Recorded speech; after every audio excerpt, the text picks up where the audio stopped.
Хүүшээ. Баги. Энэ би ингэ бодлоо. Энд чи ингэ би гаражт машина тавиад эргээд гарахтаа хүүе хаан тавьлаа гэдэг ингэ хайж магаад мангартдаг штэ.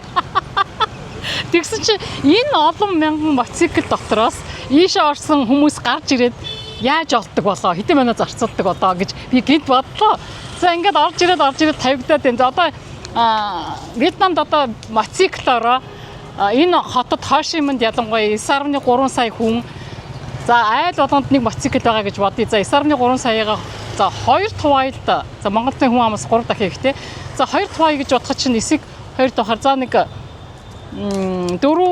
сая хүн мотоциклтай бай гэж бодъё. За тэгэх юм бол одоо алан газар болгоныг гадаа машины зогсоод гэж юм дандаа битүү мотоцикл. За энд мэдээж би 2 тулаага ирж байгаа. Ерөнхийдөө одоо нийтийн тээвэр юм уу одоо ингээд автобус ч байдаг юм уу мотоцикл ч байдаг юм уу ер нь ямар нэгэн тийм дүүрэн гэж юм баг энд байхгүй гэж хэлж бодно. Айгу тийм аюултай dangerous явдаг. Одоо ингээд сүлжээл мүжээл тий.